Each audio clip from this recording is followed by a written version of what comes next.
भाई और बहनों नमस्कार। क्या नमस्कार नहीं करते आप? नमस्कार। मेरी बहुत तारीफ़ की है राकेश जी ने, लेकिन जब मैं आप लोगों को देख रहा हूँ और पतंजलि का ये जो इतना बड़ा विस्तार मैं पिछले 10-12 वर्षों से देख रहा हूँ, तो उसके बाद यहाँ खड़े होकर जिस मंच पे स्वामी जी रोज़ बैठते हैं, यहाँ खड़े होकर आप लोगों से बात करना, मुझे लगता है ये मेरा सौभाग्य है, जिसके लिए आपका और पतंजलि का बहुत बहुत धन्यवाद। मैं सुबह से आप लोगों के साथ मैंने आज 2 घंटे यहाँ योगा भी किया है, और ईमानदारी की बात यह है कि पहली बार मैंने लगातार 3 घंटे यहाँ बैठ के योगा किया है, और 3 घंटे में जो मेरा पसीना निकला है उसके बाद मेरे दिल में आप लोगों की इज़्ज़त और भी ज़्यादा बढ़ गई है। आप लोग बहुत मेहनती लोग हैं, बहुत लचीलापन आपके शरीर में है, बहुत निष्ठा आपके दिल के अंदर योग के प्रति है, जो कि साफ झलक रही है। मैं अभी वापस आ रहा हूँ जी पहाड़ी क्षेत्र से। टिहरी गढ़वाल का हमारा गांव है। एक बार पहाड़ पर एक पहाड़ी लड़की चढ़ाई चढ़ रही थी, उसकी गोद में उसका छोटा भाई भी था। उसी पहाड़ी पर एक बहुत पढ़ा लिखा युवक कहीं से आया, उसके पास बहुत मोटी मोटी अंग्रेज़ी की किताबें थी, वो भी पहाड़ी पर चढ़ाई चढ़ रहा था। तो आप लोगों में से जो कोई पहाड़ पर कभी गया तो आप जानते हैं चढ़ाई चढ़ते हुए बड़ी थकान होती है।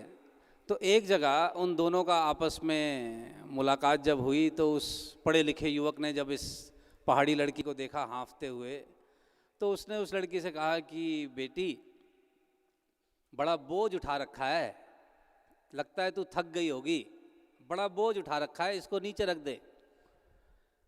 तो पहाड़ी लड़की ने उस पढ़े लिखे युवक को देखा, कहती महाराज बोझ तो तुमने उठा रखा है, ये तो मेरा भाई है। तो जिम्मेदारी जो है ये हमारी शक्ति है, ना कि बोझ।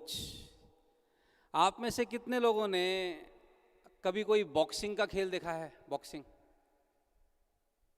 देखा है? बॉक्सिंग का खेल जो है एक राउंड 2 से 3 मिनट का होता है, और टोटल 12 राउंड तक का खेल चलता है। तो बॉक्सिंग के खेल में एक नियम है कि अगर आप बॉक्सिंग के रिंग में एज अ बॉक्सर गए हैं अंदर, तो बॉक्सिंग के खेल में तब तक तो बड़ा मज़ा आता है जब तक आप दूसरे बॉक्सर की पिटाई कर रहे हैं, लेकिन जब एक आधा लगना शुरू होता है ना, तो उसके बाद बॉक्सिंग का खेल बहुत ख़राब लगता है ऐसा हिंसक खेल ठीक नहीं है।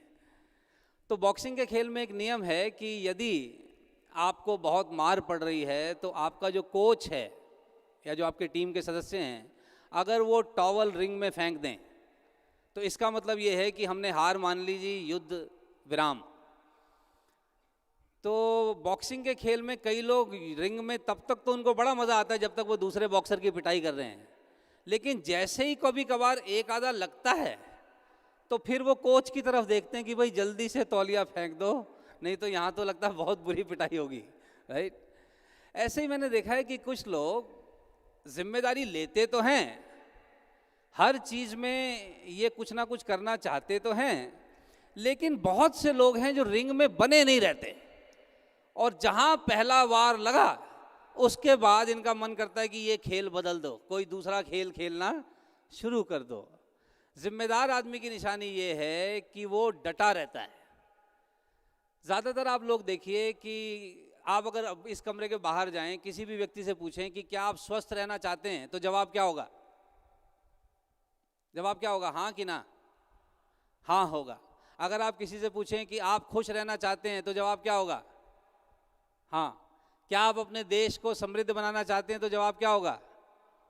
जवाब सबका हाँ होगा, लेकिन अगर आप उनको उस चीज़ के लिए कुछ करने को कह दें, तो बस उसमें फिर थोड़ी बहुत समस्या हो जाती है।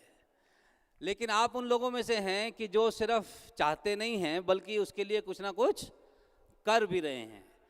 अगर मैं आप लोगों से थोड़ा निवेदन करूं एक क्षण के लिए खड़े होने को, तो क्या आप हो पाएंगे क्या? हाँ, तो ज़रा 1 मिनट के लिए उठिए ज़रा, काफ़ी देर हो गई आपको बैठे हुए। अगर मैं आपसे कहूं कि अपना दायां हाथ आगे करें, तो ज़रा दायां हाथ आगे कीजिए प्लीज़। दायां हाथ देखिए दाईं तरफ होगा, हाँ राइट साइड पे ही होगा, देखिए। कोई बात नहीं कई लोगों से गलती हो जाती है। अब आप अपने इस दाएं हाथ को पीछे की तरफ ले जाइए, जितना पीछे आप ले जा सकते हैं, किसी को बिना चोट पहुंचाए।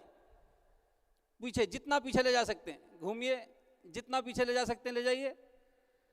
और जहां तक आप लेकर गए हैं वो निशान अपने दिमाग में याद रखिए, कहां तक ले गए हैं। वापिस आइए, हाथ नीचे कीजिए। अब एक बार बिना हाथ उठाए आप मानसिक तौर पर पीछे घूमिएगा। जब मैं कहूं घूमिए तो मानसिक तौर पर आपने पीछे घूमना है, एक्चुअल हाथ नहीं घुमाना। और जब आप मानसिक तौर पर पीछे घूमेंगे तो जहां आप पिछली बार रुके थे वहां रुकिएगा मत, क्योंकि मानसिक तौर पर घूम रहे हैं ना, तो कहीं भी घूम सकते हैं। तो जब आप घूमें तो जहां लास्ट टाइम रुके थे उससे भी और पीछे जाइएगा, ठीक है। आंखें बंद कर लीजिए, घूमिए, जहां रुके थे उससे आगे जाइए। बहुत खूब। कई लोग वाक्य में घूम रहे हैं, उनको घूमना नहीं है, खड़े रहें।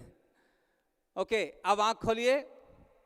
अब हम हाथ से दोबारा करेंगे, और जहां आप पिछली बार रुक गए थे वहां अब इस बार हम रुकेंगे नहीं। जितना घूम सकते हो घूमिए, ऑलराइट, घूमिए, जितना पीछे ले जा सकते हैं। बहुत खूब, वापस आइए। आप में से कितने लोग जो पिछली बार घूमे थे उससे और आगे जा पाए? हाथ खड़ा करें।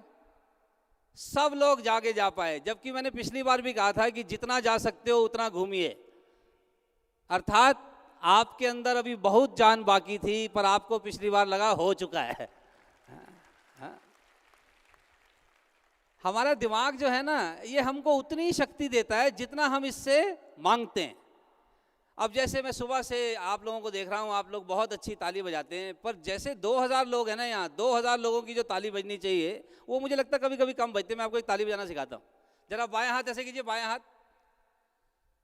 देखिए, बायां हाथ देखिए, लेफ्ट साइड में ही होगा। दाएं हाथ की इस उंगली को बाहर निकालिए।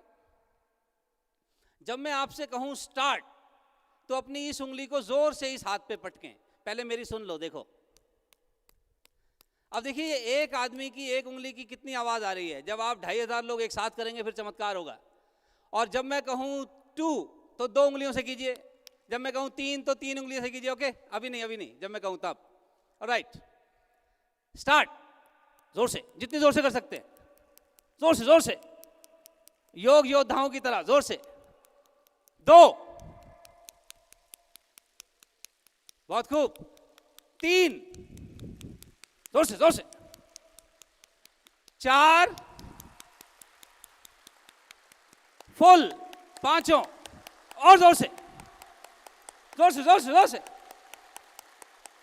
और जोर से, और जोर से। बहुत खूब, बहुत खूब, और जोर से, और जोर से। बहुत बढ़िया, बहुत बढ़िया, और जोर से। गुड, बहुत खूब, बहुत खूब, बहुत खूब, बहुत खूब। जब आप लोगों ने ताली बजानी शुरू की तो एक समय ऐसा आया होगा आपके दिमाग ने आपसे कहा बस हो गया। पर फिर मैंने कहा और जोर से, तो फिर आपके दिमाग ने और ऊर्जा दी। फिर आपको दिमाग को लगा कि अब तो पक्का हो गया है, अब तो क्या ही देगा बस। पर मैंने कहा और तेज। तो अब आप देखिए आपके दिमाग ने कितनी देर पहले कहा था कि तुम्हारी शक्ति खत्म हो चुकी है, जबकि कितनी शक्ति हम में बाकी थी। यही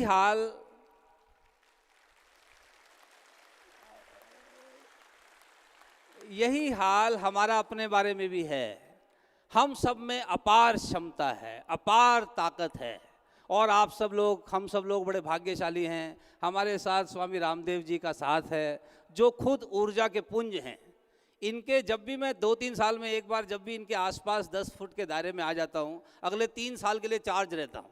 इतनी ऊर्जा है स्वामी जी में, राइट। आप लोग अगले 5 साल इनके, 5 महीने, 5 दिन इनके साथ रहने वाले हैं, उसके बाद सारा जीवन आप इनके सानिध्य में रहने वाले हैं। तो आप तो ऊर्जा के भंडार होने चाहिए। तो हम में पर्याप्त ऊर्जा है, बस इसको सही दिशा और संचालन देने की आवश्यकता है। तो एक बार प्लीज विराजमान हो जाइए। वंदे वंदे। बहुत खूब। आज मैंने सुबह आप लोगों को देखा, जब आप लोग योगा के लिए आ रहे थे तो बहुत ऊर्जा में आ रहे थे। मेरा काम कॉर्पोरेट ट्रेनिंग्स का है। मैं कंपनियों में भी देखता हूँ जी, लोगों को जब सुबह लोग अपने काम पर जा रहे होते हैं ना बसों में बैठ के, तो कई लोगों की शक्ल को देख के ऐसे लगता है जैसे ना गन्ना जा रहा है, मशीन में, और शाम को ऐसे निकलते हैं दफ्तरों से जैसे वो पीछे से नहीं निकलता गन्ना, बिल्कुल छिला छिला। तो मेरा एक पार्टिसिपेंट कहता है आप बिल्कुल सही कह रहे हैं सेमवाल जी, हमारे को तो 2-3 बार मोड़ के भी डालते हैं। और एक दूसरा कहता है वो भी तो बताओ जो बीच में नींबू रखते हैं। लेकिन सुबह जब मैंने आप लोगों को देखा तो आपको देख के लगा कि आप सब लोग मर्जी से यहाँ आए हैं, आप देश की सेवा करना चाहते हैं, लोगों का स्वास्थ्य लाभ करना चाहते हैं, आप सब लोग जिम्मेदार लोग हैं। जिम्मेदारी की शक्ति एक किताब मैंने लिखी है, उसकी रिसर्च करते समय ना मुझे जिम्मेदारी के बारे में 2-3 चीज़ें समझ में आई हैं जो मैं आपको बताना चाहता हूँ जी। जिम्मेदारी जो मुझे समझ में आती है, जिम्मेदारी ना एक एहसास है जो कुछ लोगों को होता है और कुछ लोगों को बिल्कुल नहीं होता है। आप में से कितने लोग शादीशुदा हैं? बहुत खूब। कितने लोगों के बालक या बालिका भी है? आप लोगों ने एक चीज नोटिस की है कि जरूरी नहीं है जो घर का बड़ा बच्चा है वही घर में सबसे ज्यादा जिम्मेदार होगा, क्योंकि जिम्मेदारी का उम्र से और पद से कोई लेना देना नहीं है। कई घरों में मैंने देखा है, कई घरों के बच्चे बड़े जिम्मेदार हैं, घर में अगर कमरे में कोई नहीं है लाइट बंद करते हैं, चीज़ों को सही जगह पर रखते हैं। लेकिन कई घरों के बच्चे आप देखिए, उनको ऐसा लगता ही नहीं है कि ये बिल मेरे पिताजी नहीं भरना है। वो जिम्मेदारी का एहसास कईयों को होता है, कईयों को नहीं होता है। इसका पद से कोई लेना देना नहीं है। कई लोगों को क्या लगता है कि जब मैं कंपनी में या जब मैं संस्था में इस पद पर पहुंच जाऊंगा तब मैं कुछ करूंगा। लेकिन हकीकत ये है कि जब आप कुछ अच्छा करेंगे तो उस पद तक पहुंचने की संभावना बढ़ जाती है। तो जिम्मेदारी किसी पद का नाम नहीं है, जिम्मेदारी एक एहसास है। नंबर 2 जो मुझे जिम्मेदारी के बारे में समझ में आता है कि जिम्मेदारी ना सिर्फ देने से नहीं होती, जिम्मेदारी लेनी भी होती है। अब हमारे शहीद भगत सिंह को क्या डेजिग्नेशन था? उस 23 साल के लड़के को क्या जल्दी हो रही थी भारत को आज़ाद कराने की? उस समय पर भी बहुत से लोग थे। उस 23 साल के लड़के को अपने जीवन का बलिदान करने की क्या ज़रूरत थी? उसको कोई डेजिग्नेशन था क्या? मैनेजर फ्रीडम या कोई टीए डीए कोई भत्ता मिलता था उस लड़के को? अच्छा, वो लड़का तो ऐसा भी नहीं था कि वो कोई ऐसा वकील था जिसकी वकालत नहीं चल रही तो वो फिर उसने सोचा चलो देश सेवा कर लो। वो तो 23 साल का जवान। जिम्मेदारी दी नहीं जाती, जिम्मेदारी लेनी होती है। और आप जबरदस्ती किसी को जिम्मेदारी दे के जिम्मेदार नहीं बना सकते। स्वामी जी ने ये जो पूरे देश को और विश्व को स्वास्थ्य प्रदान करने का जो बीड़ा उठाया है, ये कोई उनको जिम्मेदारी किसी ने दी नहीं है, ये जिम्मेदारी उन्होंने ली है। बल्कि उनके मार्ग में इतनी बाधाएं आई हैं, उसके बावजूद वो योगी लगे रहे, डटे रहे और आज इस मुकाम तक पहुंचे हैं। तो जिम्मेदारी सिर्फ दे ही नहीं जाती है, जिम्मेदारी लेनी होती है। और एक जो तीसरी चीज़ मैंने देखी है जिम्मेदारी के मामले में, जो एक अक्सर मैंने लोगों को गलती करते पाया है, जहाँ जिम्मेदारी शब्द का इस्तेमाल करो तो लोगों को याद आता है अतीत कि जो हो चुका है इसकी जिम्मेदारी किसकी। अब मुझे तो समझ नहीं आता, जैसे अब कई लोगों को मैं रोते भी लगते देखता हूँ। सुबह स्वामी जी भी बहुत अच्छा कह रहे थे कि कई लोग बस रोते ही रहते हैं। हाँ? अब कई लोगों की शिकायतें ख़त्म नहीं होती साहब। पैदा तो सारे रोते हुए होते हैं, लेकिन कई लोग ना बीच में आज तक चुप नहीं हुए, बचपन से रोए जा रहे हैं। वो आपने देखा ना, कई लोगों को लगता है मेरी किस्मत ही खराब है, बचपन से मेरे साथ गलत हो रहा है, दोष लगाते रहते हैं। मुझे मिलते जी बहुत से लोग, मुझे माँ बाप ढंग के नहीं मिले। अब आप बताइए वो कौन आदमी है जो फॉर्म भर के पैदा होता है? हा? अब ये क्या शिकायत है जी, माँ बाप ढंग के नहीं मिले। अब कई लोग कहते हैं जी कि मैं गलत देश में पैदा हो गया हूँ। तो मैं कई बार ऐसे लोगों से निवेदन करता हूँ कि अब आप वीज़ा ले लो, कर दो बर्बाद जिस देश को जाके करना है। जब देखो रोते हैं। अगर घर में बड़े हैं तो रोते हैं जी कि सारी जिम्मेदारी मेरे पे ही है। अगर घर में नंबर 2 या 3 पर पैदा हो जाएं तब भी कई लोग रोते हैं। जैसे आप लोगों ने एक चीज़ नोटिस की है, जो घर में सबसे बड़ा बच्चा है उसकी फ़ोटो बहुत खिंचवाई जाती है बचपन में, उसकी एल्बम की एल्बम होती है। नंबर 2 और 3 वालों की उतनी फ़ोटो नहीं खिंचवाई जाती। तो नंबर 2 और 3 वालों को कई बार लगता है मेरे साथ बचपन से गलत हो रहा है। उसका कारण तो आपको पता ना ऐसा क्यों होता है कि बड़े वाले की इतनी खिंचवाई जाती है और 2 और 3 वाले की उतनी नहीं होती? क्योंकि जब घर में जो सबसे बड़ा बच्चा पैदा होता है ना, तो घर में सबके डेजिग्नेशन चेंज हो जाते हैं, इम्प्रूव हो जाते हैं। कोई जो पत्नी थी अब वो मम्मी हो गई है, जो पापा था जब वो कोई पापा हो गया जो पहले पति था, कोई दादा बन गया, कोई दादी बन गई। लेकिन जब दूसरा बच्चा पैदा होता है तो डेजिग्नेशन सेम रहता है। ये तो होता नहीं कि अब ये सीनियर पापा हो गया या सीनियर मम्मी हो गई, राइट? तो पहले बच्चे के बारे में जिस तरीके का उल्लास मनाया जाता है, दूसरे वाले में उस तरीके से नहीं मनाते। इसका मतलब ये नहीं कि माता पिता का प्रेम कोई कम होता है, लेकिन कई बच्चों को लगता है मेरे साथ बचपन से गलत हो रहा है, मेरे लिए नए कपड़े भी नहीं दिलाए, बड़े भाई की जैकेट पकड़ा दी थी, टीचर ने भी क्लास में मुझे ही डांटा, चलो काओ कैसे सुनाओ। जबकि मैं कई बार कहता था जी कि देखो 40 बच्चे पढ़ रहे हैं, सब फीस देते हैं, मुझसे ही क्यों पूछते हो? पर कईयों को लगता है जी मेरे साथ बचपन से गलत हो रहा है, राइट? तो हमेशा अतीत को ना क्रिटिसाइज करते हैं, उसकी निंदा करते रहते हैं, उसके बारे में कुछ ना कुछ गलत कहते रहते हैं लोग। अब जबकि मुझे समझ नहीं आता कि जो अतीत है वो तो अब बीत चुका है, उसके बारे में अब कुछ नहीं किया जा सकता। तो अब जो हो चुका है वो किसकी वजह से हुआ वो तो ढूंढ सकते हैं, लेकिन अब जिम्मेदार आदमी की निशानी क्या है? वो भविष्य के बारे में ओनरशिप लेता है। अगर ये पहला प्रधानमंत्री होता तो आज हमारा देश कुछ और होता, बात बिल्कुल सही है, पर अब वो बात हो चुकी है। अच्छी बात यह है कि जो हमारा करंट नेतृत्व है भारतवर्ष का, वो अब पिछला गाने नहीं गा रहे, वो कह रहे हैं हमने अपने सपनों का भारत अब आगे बनाना है। हमने अब जैसे स्वामी जी ने अब ये आयुर्वेद को फिर विश्व पटल तक ले जाने का जो निर्णय लिया है, जो इतना बड़ा अनुसंधान केंद्र बनाया है, ये लक्षण है जिम्मेदार व्यक्ति के कि वो अतीत का दोषारोपण नहीं करता, बल्कि भविष्य में सुधार करने के लिए जिम्मेदारी लेता है। आप सब लोगों को सुबह स्वामी जी ने कहा था कि लोग आपको मेरे प्रतिरूप के रूप में देखेंगे, तो ये हम सब की एक जिम्मेदारी है कि आज के बाद आप अपने व्यवहार में 3 चीजें जरूर रखें। सबसे पहला, आपकी भाषा में दोष नहीं लगाना है। आपकी भाषा में दूसरे पर दोषारोपण नहीं होना चाहिए, इसकी वजह से उसकी वजह से, ये ठीक नहीं वो ठीक नहीं, दोष नहीं लगाना है। यह जिम्मेदार आदमी की पहली निशानी है, दोष नहीं लगाना है। नंबर 2, बहाना नहीं बनाना है। जैसे आपने देखा कई लोगों की वो बहाने क्या हैं? अगर मेरी हाइट थोड़ी सी और ऊंची होती तो फिर मैं कुछ कर देता। तो मैं कहा भाई तू क्या कर देता? तू नीचे खड़े खड़े पंखा साफ कर देता और क्या कर देता है? हमारे लाल बहादुर शास्त्री जी की हाइट तो साधारण ही थी, पर जो बड़े काम उन्होंने किए वो चुनिंदा प्रधानमंत्रियों में गिने जाते हैं। तो शरीर की ऊंचाई से नहीं होता, ऊंचाई सोच की होनी चाहिए, राइट? तो दोष नहीं लगाना है, बहाना नहीं बनाना है। अब जैसे पहले हमारे देश में कई लोगों के साथ समस्या ये थी कि मेरी ना क्योंकि अंग्रेजी कमजोर है इसलिए मैं कुछ ढंग का कर नहीं पाता। हमारे प्रधानमंत्री हैं, देश विदेश में जाकर हिंदी भाषा में बात करते हैं, जिसको सुननी है हिंदी भाषा समझेगा या उसका अनुवाद सीखेगा, पर आज सारी दुनिया हिंदी भाषा में भाषण सुन रही है।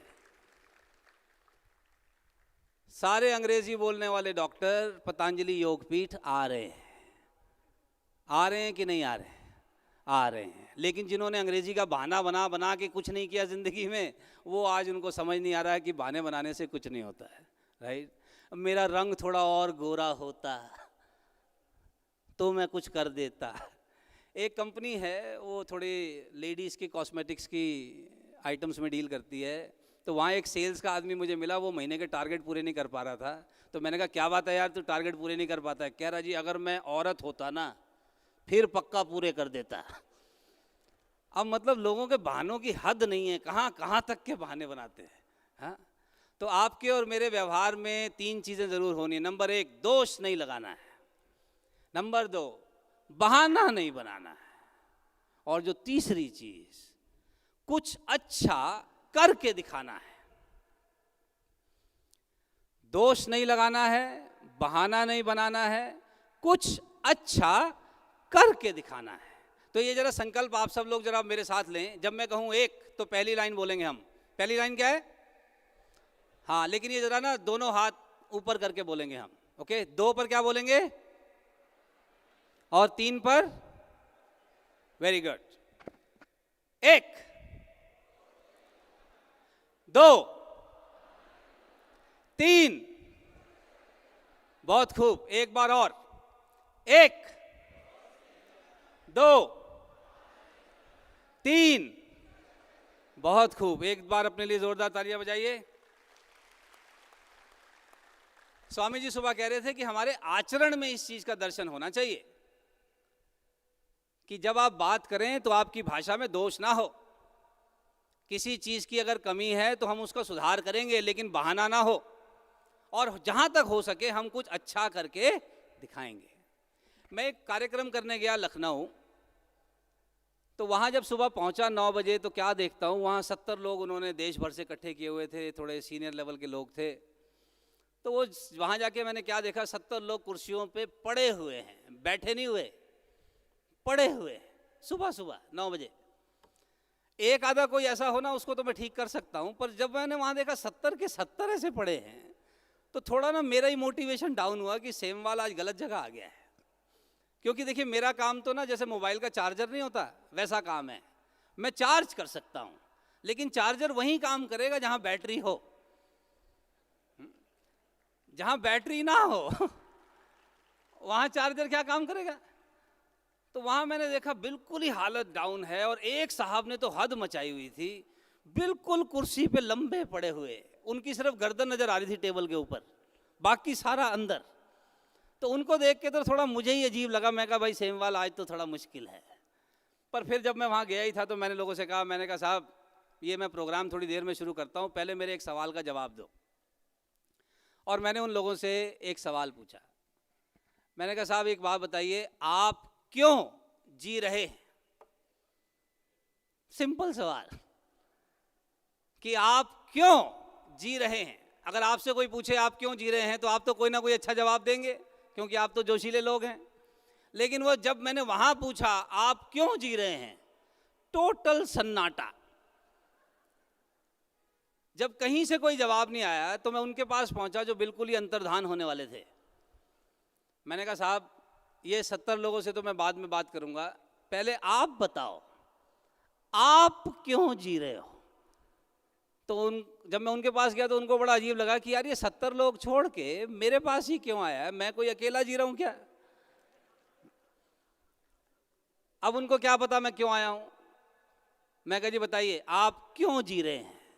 तो उन्होंने थोड़ा मेरी तरफ देखा, थोड़ा मुस्कुराए, इस उम्मीद में कि शायद मैं कहीं चला जाऊं। तो मैंने कहा साहब ये मुस्कान देना आप शाम को 5 बजे के बाद, फिलहाल मेरे सवाल का जवाब दो, आप क्यों जी रहे हैं। तो उन्होंने अपनी कॉपी पलटनी शुरू की। मैंने कहा साहब किताब में कुछ नहीं लिखा, जल्दी बताओ आप क्यों जी रहे हैं। तो उन्होंने ना अपने साथियों की तरफ देखा, इस उम्मीद में कि शायद कोई साथी मदद कर दे, लेकिन सारे साथी अपनी अपनी किताब में मस्त हो गए कि अच्छा है तेरे पास ही अटका हुआ है, कहीं हमारे से ना पूछ ले कि हम क्यों जी रहे हैं। तो जब इन्होंने देखा कि कहीं से कोई मदद भी नहीं आ रही और ये बार बार लगा हुआ है आप क्यों जी रहे हो, आप क्यों जी रहे हो, तो जब बार बार पूछा कि आप क्यों जी रहे हैं तो थोड़ा चिढ़ गए। मैंने कहा आप क्यों जी रहे हैं, खड़े हो गए, आंखें उनकी लाल, चेहरा गुस्से से कांप रहा था। मैंने कहा जी आप क्यों जी रहे हैं, कहते और क्या करूं, मर जाऊं। अरे क्यों जी रहे हो, क्यों जी रहे हो, ये कोई सवाल है। अरे सुबह उठा, आंख खुली, जिंदा था, आ गया, नहीं खुलती तो वहीं पड़ा रहता, और ये कोई सवाल नहीं है क्यों जी रहे हो, क्यों जी रहे हो। आपको पता नहीं, हमारे हिंदुस्तानियों में एक खासियत है, हमारे को अगर किसी सवाल का जवाब ना पता हो तो हम कहते हैं सवाल ही गलत है। हाँ, क्योंकि ये थोड़ी हो सकता है कि हमें जवाब ना आता हो। हाँ? तो कह रहा है ये भी कोई सवाल है, क्यों जी रहे हो, क्यों जी रहे हो। मैं कहा अच्छा साहब गलती हो गई, बैठ जाओ। कह रहा नहीं ये सेमिनार होगा नहीं, पहले मुझे आप बताओ कि मैं क्यों जी रहा हूं। मैं कहा अरे साहब गलती हो गई, सवाल ही तो पूछा, बैठ जाओ। कह रहा ना अब आप बताओ मैं क्यों जी रहा हूं। मैं कहा अब आप जिद कर रहे हैं तो सुन लीजिए, आप क्यों जी रहे हैं मुझे नहीं पता। तो कहते फिर हमसे पूछा क्यों। मैं कहा गलती हो गई साहब, मैं कहा साहब मेरे को तो लगा 50-55 साल से धरती की शोभा बढ़ा रहे हैं, तो अब तक आपको शायद पता चल गया होगा। नहीं पता तो कोई बात नहीं, बैठ जाओ। तो अब वो बिल्कुल सीधे बैठे थे अकड़ के गुस्से में, तो मेरा काम तो हो गया था, सीधा बिठाना था। पर आपको नहीं लगता कि जवाब तो उनका दिल से ही आया है कि और क्या करें, मर जाए? देखिए कई लोग इसलिए भी जी रहे हैं क्योंकि मरे नहीं। इससे साफ पता चलता है कि इस आदमी की ना कोई दिशा है, ना कोई लक्ष्य है, ना कुछ करना है, ना कहीं पहुंचना है। आपने देखा नहीं है साधारण लोगों से जब भी हाल पूछो क्या हाल है, कट रही है, काट रहे हैं, जो थोड़े टेक्निकल हैं धक्का दे रहे हैं, मत पूछ।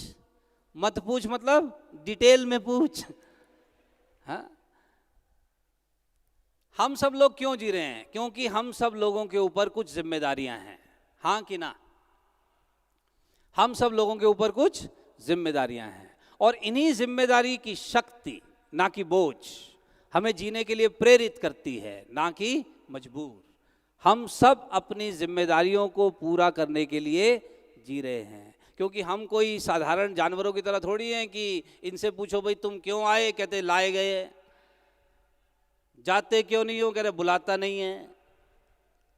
आपने देखा ना सड़कों पे आते जाते, अगर आपने देखा हो, ये जो गायें भैंसे कई बार सड़क पे गोबर नहीं कर देती, ये जो सड़क पे गोबर हो जाता है, इस गोबर का क्या होता है? कुछ नहीं होता है, टायरों में जाता है, पानी में जाता है, या उठाया जाता है। ऐसे ही कई लोग भी होते हैं, बस धरती पे हो रखे हैं, आए क्यों पता नहीं, जाते क्यों नहीं पता नहीं, करते क्या है पता नहीं, राइट। लेकिन कुछ लोग हैं आपकी तरह के लोग जो अपनी जिम्मेदारी मानते भी हैं, समझते भी हैं, और फिर उसको निभाने के लिए कुछ कर भी रहे हैं। अगर आपसे कोई पूछे कि आप जवान हैं या वृद्ध, यंग हैं आप या ओल्ड, तो आपका जवाब क्या होगा? है जी, जवान हैं कि बूढ़े हैं? नहीं, ऊंचे बताइए, नहीं तो लग नहीं रहा। नहीं, अभी भी नहीं लग रहा, और जोर से। अगर आपसे कोई पूछे कि आपके सबसे सुनहरे दिन, सर्वश्रेष्ठ दिन कौन से थे, तो इस प्रांगण से बाहर जाकर मेन हाईवे पे जब आप चले जाएं, किसी भी साधारण आदमी से पूछिए कि आपके सर्वश्रेष्ठ दिन के बारे में बताइए, तो लोग पता क्या कौन से दिन बताते हैं? स्कूल के दिन। स्कूल डेज गोल्डन डेज थे। स्कूल के दिन हमारे सबसे अच्छे दिन थे। जो बच्चा आज स्कूल जा रहा है उससे पूछ के देखो, जो बच्चा स्कूल जा रहा है उसको कहो भाई तेरे आजकल सबसे अच्छे दिन चल रहे हैं, वो कहेगा भाई साहब आप चले जाओ। जवान आदमी की निशानी क्या है? जिसको ये लगे कि मेरा सर्वश्रेष्ठ प्रदर्शन अभी बाकी है, वो जवान है। और जिसको लगता है कि मेरे अच्छे दिन बीत गए, वो कौन है? बूढ़ा है। तो इस परिभाषा के अनुसार हम सब लोग क्या हैं? जवान हैं। देवानंद साहब का नाम कितने लोगों ने सुना? देवानंद साहब, देवानंद जो बॉलीवुड के बहुत सीनियर अदाकार थे, उनकी मृत्यु हुई 89 ईयर्स में। 89। उनका एक इंटरव्यू मैंने देखा जो उन्होंने दिया था 85 वर्ष की आयु में। तो उनसे एक पत्रकार ने पूछा कि देवानंद साहब अब आप मूवीज बनाना बंद क्यों नहीं कर देते? तो देवानंद साहब ने कहा कि क्यों, आपको क्या दिक्कत है? तो पत्रकार ने कहा जी मुझे कोई दिक्कत नहीं है, लेकिन ये आपकी पिछली 10 मूवीज हैं जो आपने बनाई हैं और सारी सुपर फ्लॉप हुई हैं। तो उसने वो 10 मूवी के नाम गिनाए। देवानंद साहब ने सुना, मुस्कुराए, कहते मुझे बड़ी खुशी है कि कोई मेरी इन 10 मूवीज के नाम भी याद रखता है। उन्होंने कहा अगर आपने मुझसे बात करनी है तो बात करो मेरी अगली मूवी की, और मैं उसकी रिलीज के लिए बड़ा एक्साइटेड हूं। और तब उनकी उम्र थी 85 साल। तो उनको आप बूढ़ा कैसे कह सकते हैं जो कह रहा है मेरा सर्वश्रेष्ठ प्रदर्शन अभी बाकी है?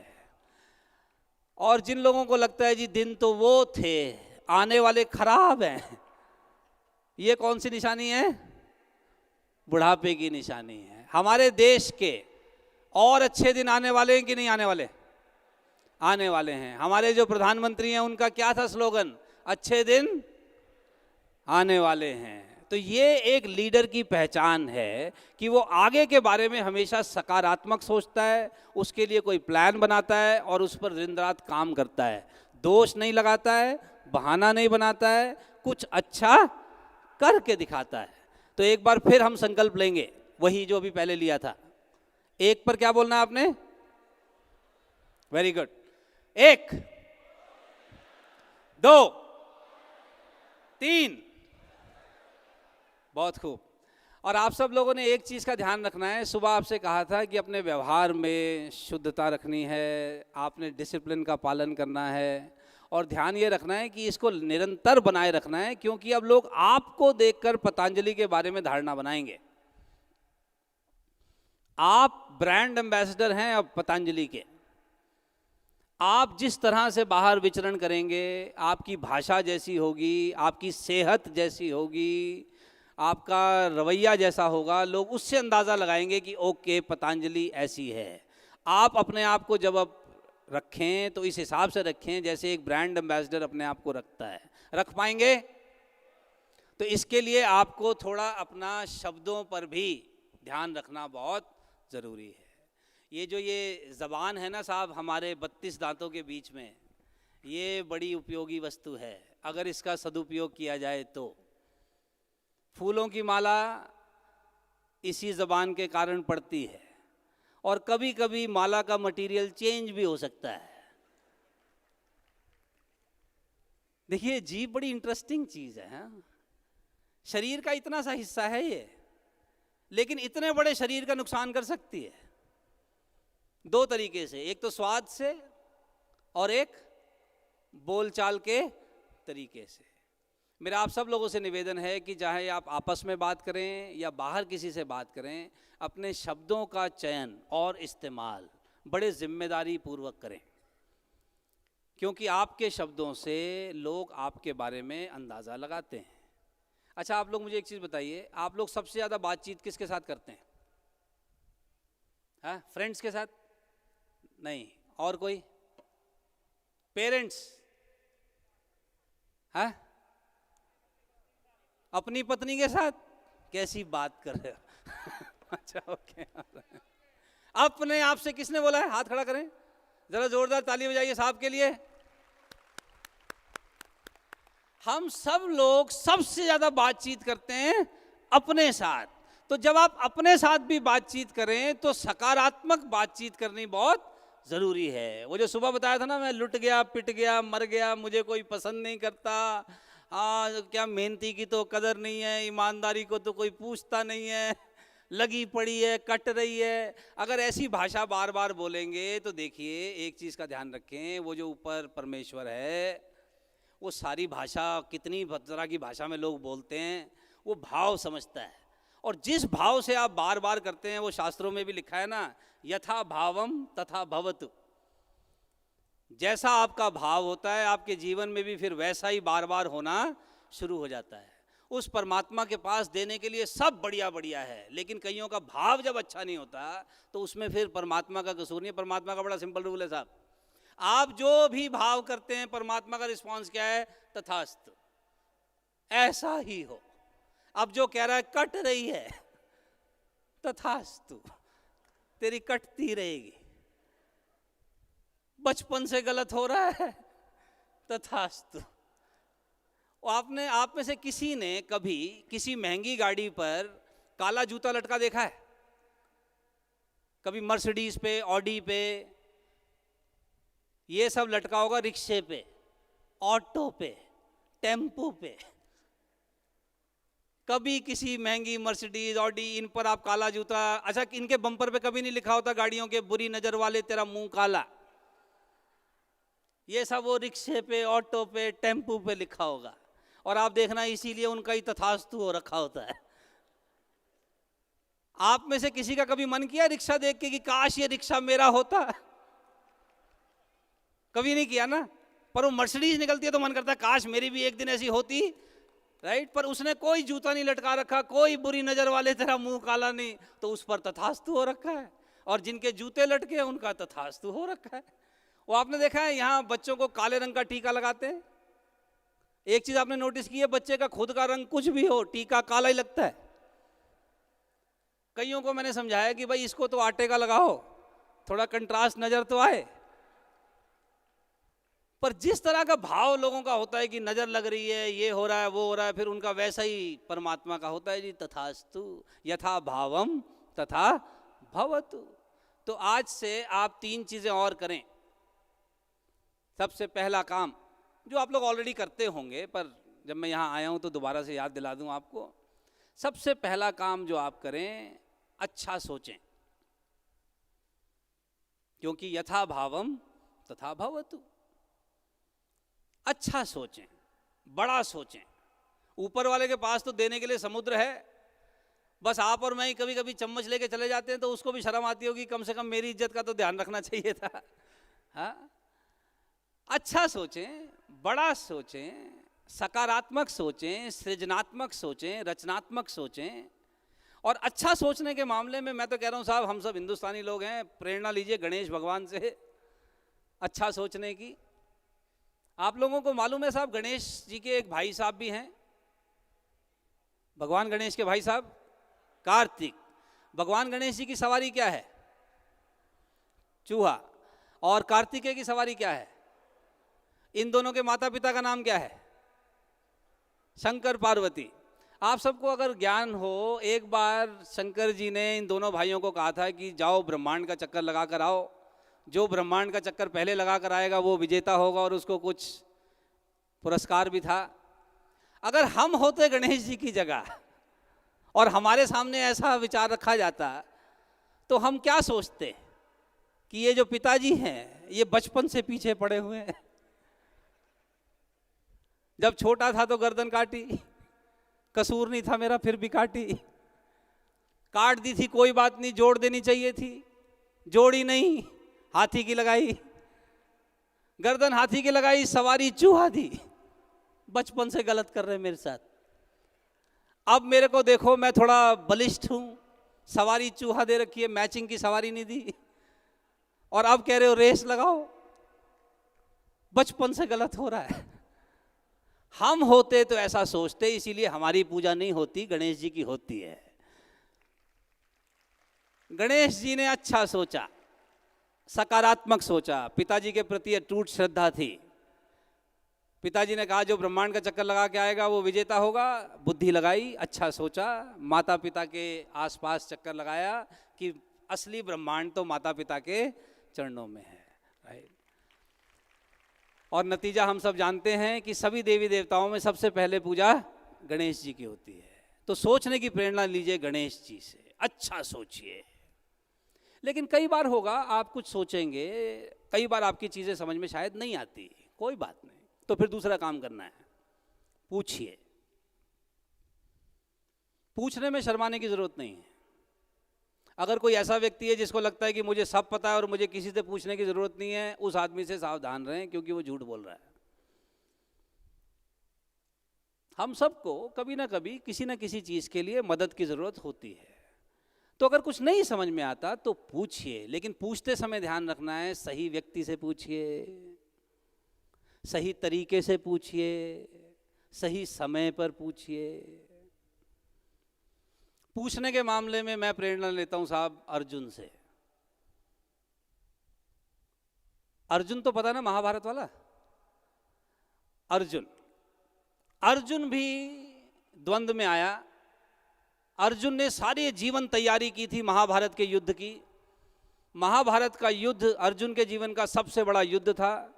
सबसे ज्यादा मेहनत इस युद्ध के लिए अर्जुन ने की थी। वो स्टार था पूरे युद्ध का, इतना बड़ा योद्धा था। लेकिन ऐन समय पर बिगुल बजने से पहले अर्जुन जैसा व्यक्ति भी कंफ्यूज हुआ। गांडीव नहीं उठ रहा, हाथ पैर कांप रहे हैं।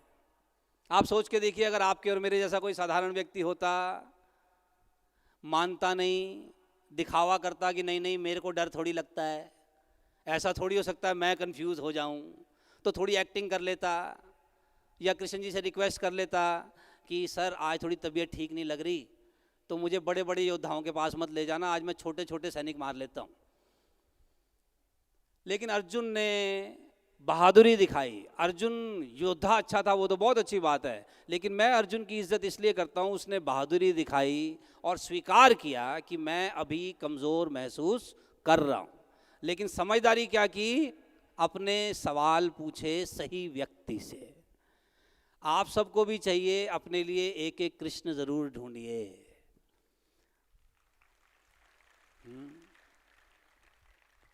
जब मैंने एक कार्यक्रम में ये कहा कि अपने लिए एक एक कृष्णा ढूंढो, तो एक पीड़ित व्यक्ति था, कह रहा है जी हमको कृष्ण कहाँ मिलेंगे। तो मैं कहा भाई तू भी अर्जुन थोड़ी है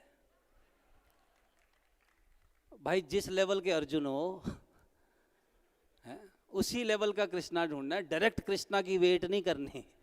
ओके तो जब नहीं समझ में आए कभी कभी कुछ तो पूछिए। तो पहले सोचिए, अच्छा सोचिए, बड़ा सोचिए। नहीं समझ में आता तो पूछिए, संबंधित अधिकारी से पूछिए, संबंधित व्यक्ति से पूछिए, किसी ऐसे व्यक्ति से पूछिए जिसके पास आपको जवाब सही मिलने की संभावना हो। अगर अर्जुन यही सारे द्वंद्व लेके शकुनी महाराज के पास चला जाता तो महाभारत का युद्ध तो उसी दिन हो जाता कौरवों के फेवर में। तो पूछिए, सही व्यक्ति से पूछिए, और जब सोच लिया, पूछ लिया, तो फिर कीजिए।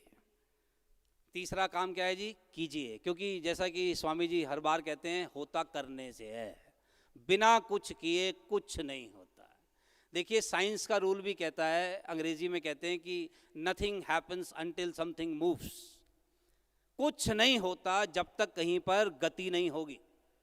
बिना गति के सदगति भी नहीं होती।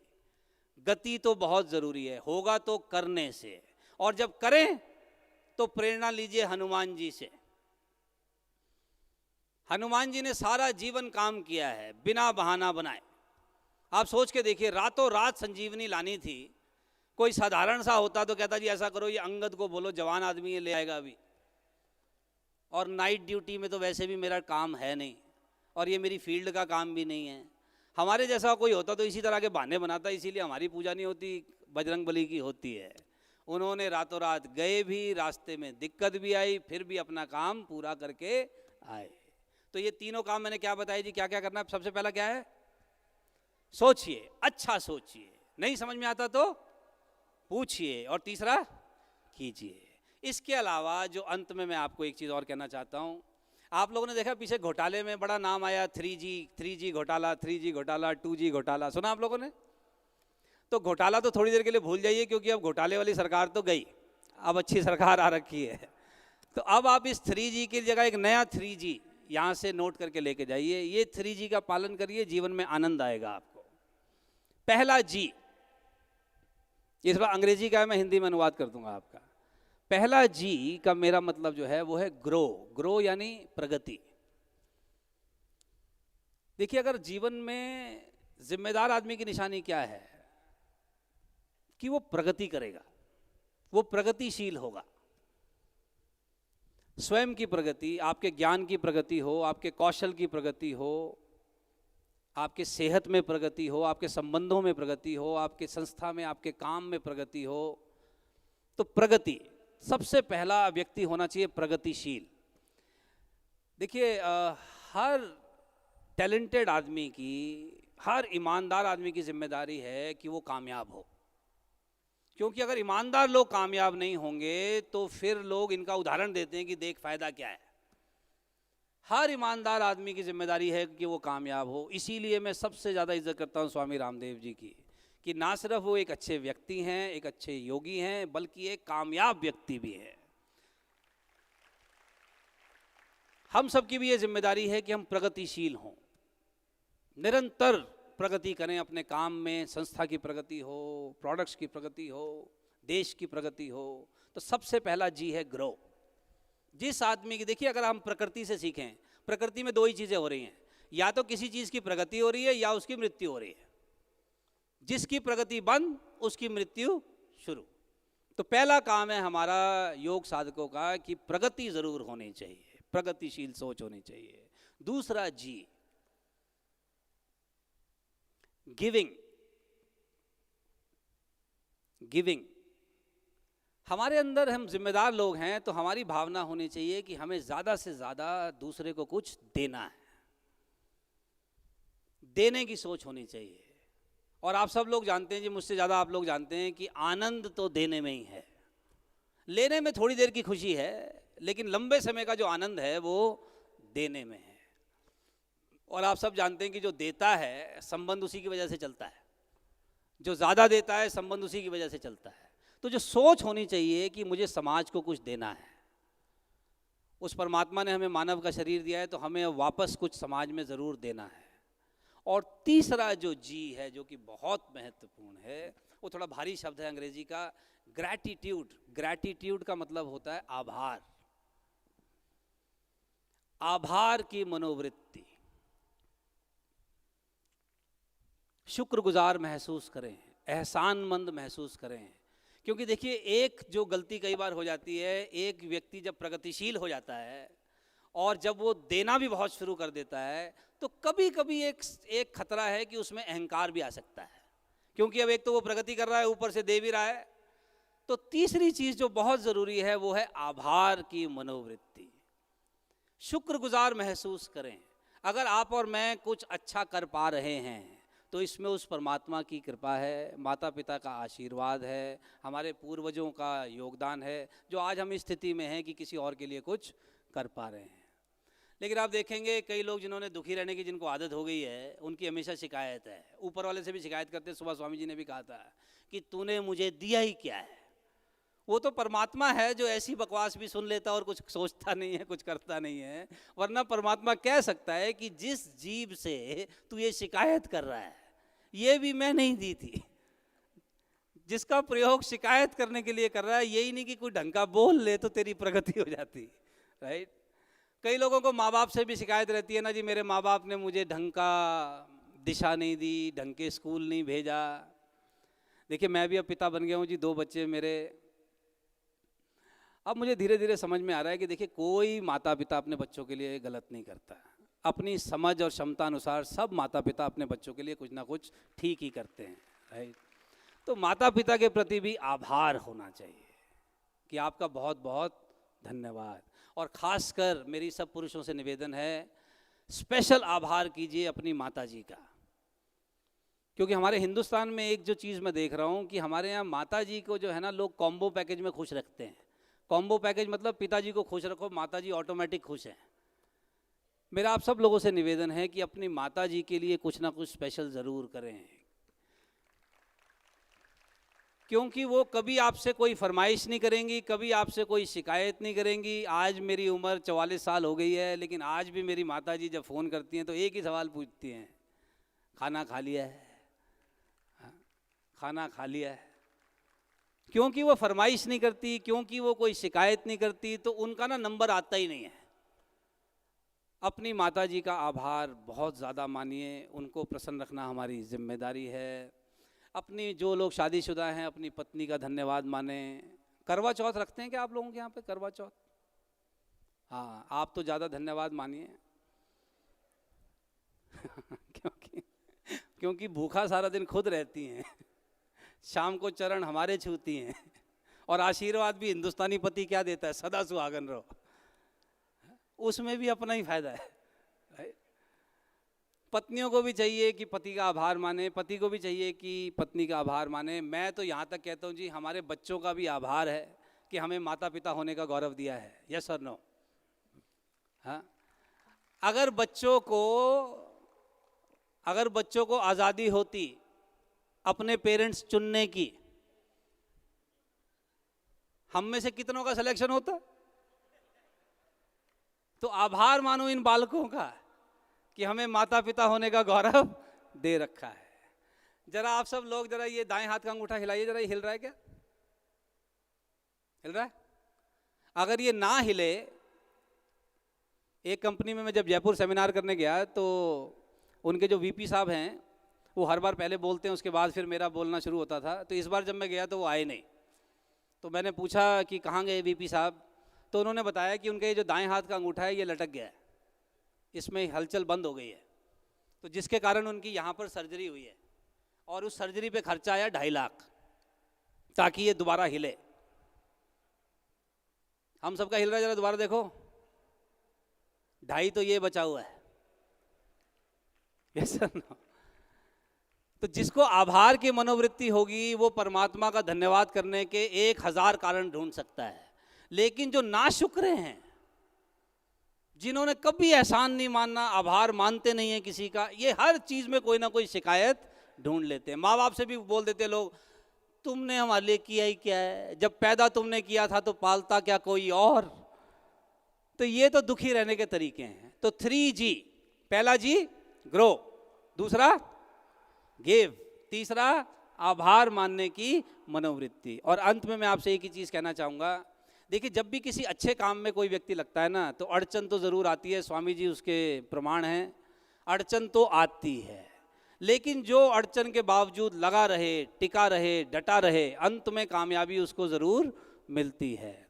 तो आप लोग भी इंटरेस्टेड रहें, कमिटेड रहें और लगातार निष्ठापूर्वक इस काम में लगे रहें। सफलता हमारी मिल ही रही है, आगे हमें और मिलेगी, इसमें मुझे कोई शक नहीं है। बस एक ही चीज़ का ध्यान रखें कि जब हम कोई अच्छा काम करते हैं, बीच बीच में कभी कभी ना अपसेट भी हो जाते हैं। आप में से कितने लोग हैं जो कभी कभी अपसेट हो जाते हैं? अपसेट हो जाता है ना आदमी, जैसे कहते हैं ना आज मेरा मूड खराब हो गया है। कितने लोग हो जाते हैं? Very good. तो जब भी अपसेट हो जाते हो तो क्या करना चाहिए?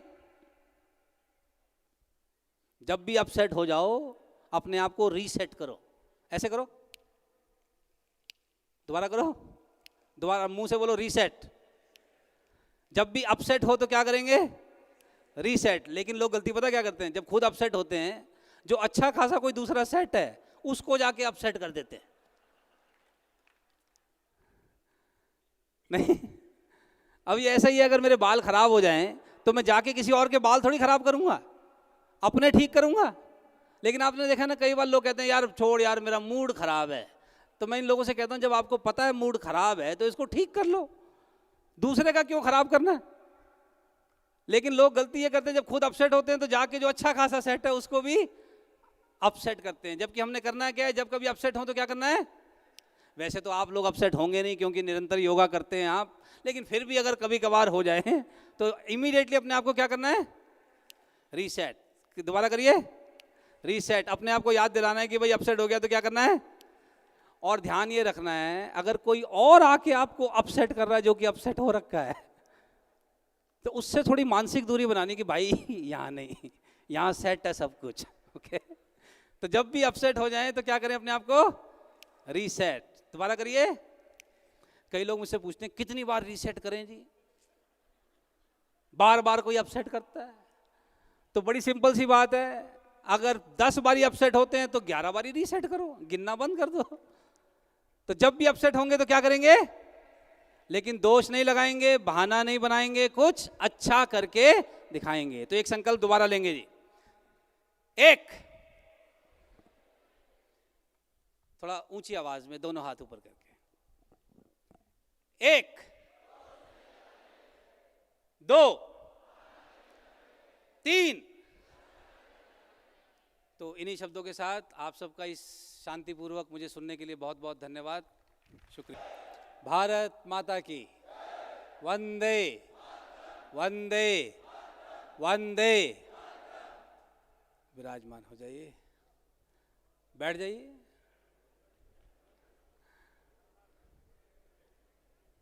खड़े रहना है? ओके, खड़े रहिए। जो खड़े रहना चाहते हो खड़े रहें, जो बैठना चाहते हो बैठ जाएं, अपनी सुविधा अनुसार। हाँ, पर लेटे नहीं।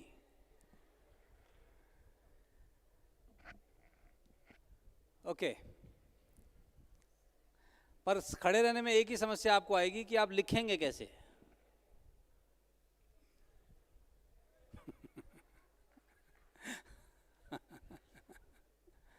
तो ऐसा करेंगे, आपको ना 10 मिनट में एक बार फिर उठा दूंगा।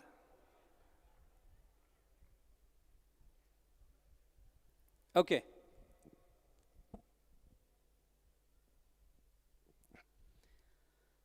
मैं जब 14 वर्ष का हुआ तो पहली बार मुझे बिना माता पिता के अकेले अपने गांव भेजा गया।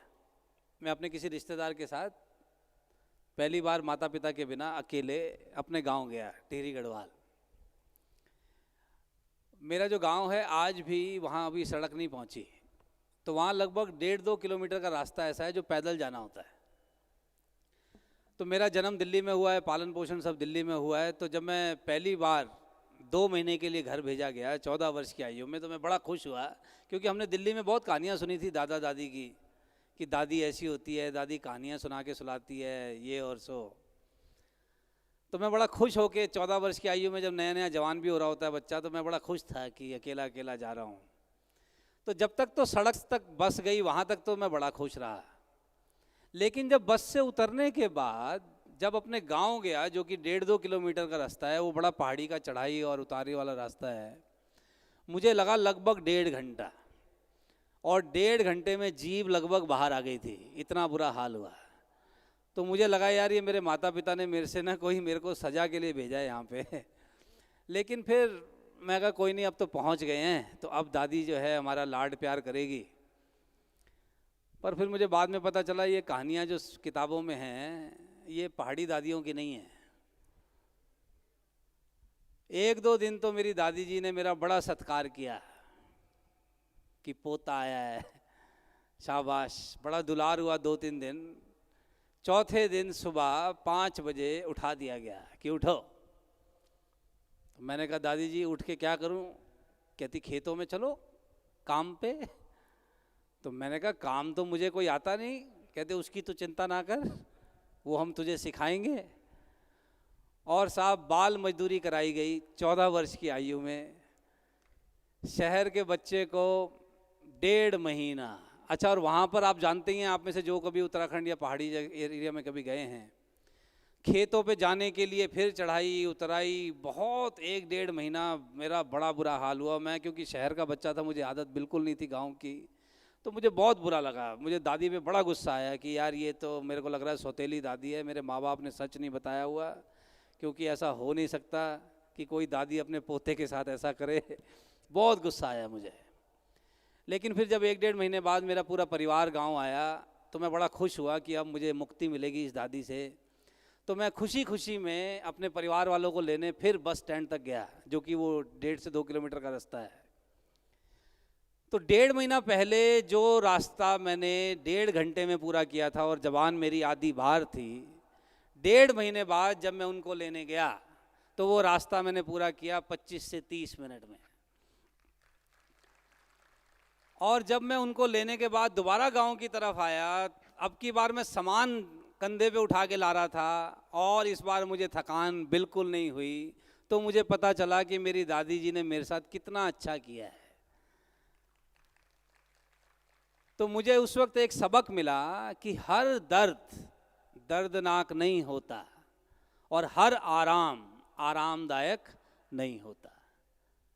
हर पीड़ा पीड़ादायक नहीं होती और हर आराम आरामदायक नहीं होता। आजकल आप लोग देख रहे हैं सबके घरों में वो मोटे मोटे गद्दे हैं सोने के लिए। हाँ, मोटे मोटे गद्दे, लोगों ने महंगे महंगे गद्दे रखे हुए हैं, स्लीप वेल के गद्दे हैं, लेकिन कोई भी स्लीप उस पर वेल तो कर ही नहीं पा रहा। हर घर में एक कमर दर्द का पेशेंट है। आराम और सुख सुविधाएं तो बढ़ रही हैं, लेकिन सुख तो नहीं बढ़ रहा। अगर आप अपने आसपास देखें, मकान लोग बहुत अच्छे अच्छे बना रहे हैं, पर घर तो छोटे छोटे हो रहे हैं। मकान में संगमरमर है, मकान में झूमर है, पर 2 भाई आपस में बात नहीं करते, बोलचाल नहीं है। मकान अच्छे हैं, घर छोटे हो गए हैं। पहले घर में एक व्यक्ति कमाई करता था, तब भी घर में थोड़ी सुख सुविधा शांति रहती थी। आजकल घर का हर सदस्य कमा रहा है, फिर भी घर में कलेश हो रहे हैं। आप में से कितने लोग 3, 4, 5 भाई बहन हैं? आपने कभी अपने माता पिता को इस वजह से परेशान देखा कि आप इतने सारे हैं? कभी नहीं। आपके 1 या 2 होंगे और नाक में दम हो रखा होगा। उसका कारण क्या है कि कुछ बुनियादी चीजें हैं जो लोग अब भूल गए हैं, जिसके कारण से इतनी सुख सुविधा बढ़ने के बावजूद जीवन में सुख नहीं बढ़ रहा। एक छोटी सी चीज जो मुझे समझ में आती है वो ये है कि लोगों को क्या गलती लगती है कि जब कुछ बड़ा हो जाएगा तब खुश होंगे। जैसे जब मैं 16-17 वर्ष का था तो मुझे लगता था कि जब मेरे पास मोटरसाइकिल आ जाएगी ना तब खुश होऊंगा।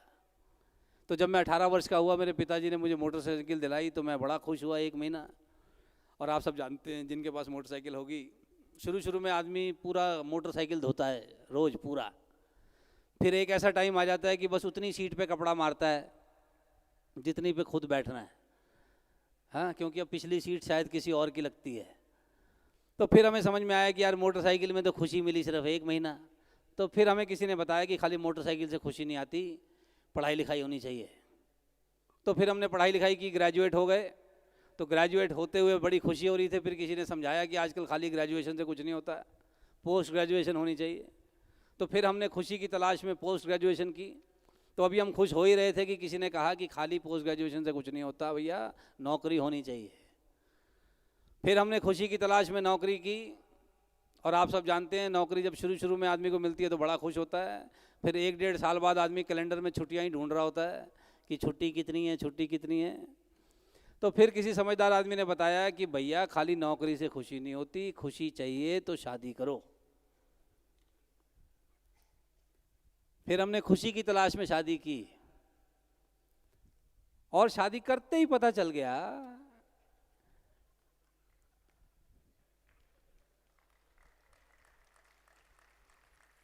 ये शादीशुदा लोग ही ताली बजा रहे हैं और शादी करते आदमी को पता चल जाता है कि मैं तो पहले खुश था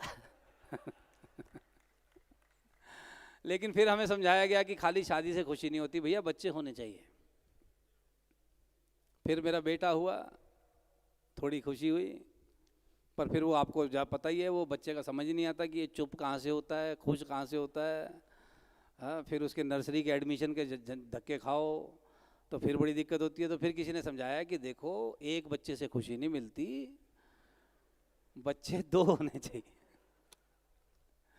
फिर खुशी की तलाश में फिर 2 बच्चे, और आप सब जानते हैं आप में से जिनके 2 बच्चे हैं, पहला बच्चा होने से व्यक्ति बनता है माता पिता, दूसरा बच्चा होने से बनता है रेफरी। अब सारी ज़िंदगी झगड़े सुलझाओ। तो फिर समझ में आता है कि नहीं यार, खुशी तो अभी भी नहीं मिल रही, तो अब ऐसा करो, अब जब अपने बेटे को इंजीनियर बनाऊंगा तब खुश होऊंगा।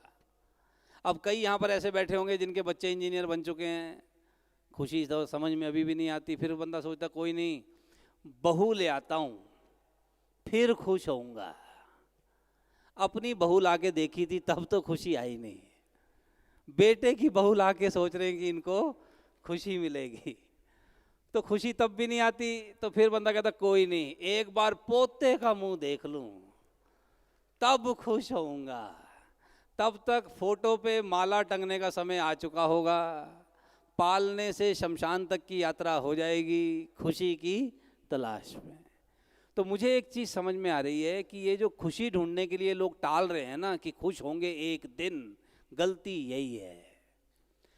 हर जिम्मेदार आदमी की जिम्मेदारी है कि वो जो भी करे प्रसन्न हो के करे, प्रसन्नता प्राप्त करने के लिए ना करे, जो भी करे प्रसन्न हो के करे।